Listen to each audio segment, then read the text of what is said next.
Dopo Piemonte, Lombardia ed Emilia-Romagna, la grande onda del Po sta arrivando in Veneto. Nel pomeriggio la Protezione Civile regionale del Veneto ha dichiarato l'allerta rossa in relazione all'atteso transito della piena. È stato di massima allerta da partire da questa sera, il presidio è già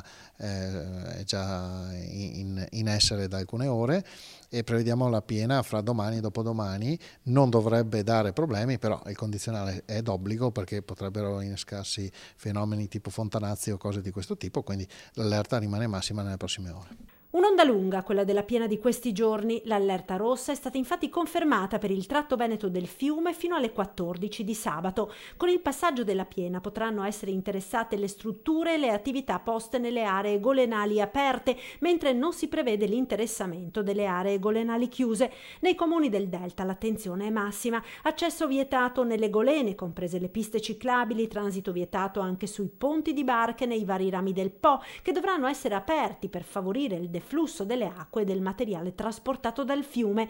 Vietata anche la navigazione di tutte le imbarcazioni da diporto. Gli argini e tutto il tratto terminale del Po sono presidiati già da stamattina dalla Protezione Civile e lo saranno 24 ore su 24 fino al rientro della portata sotto le soglie di criticità.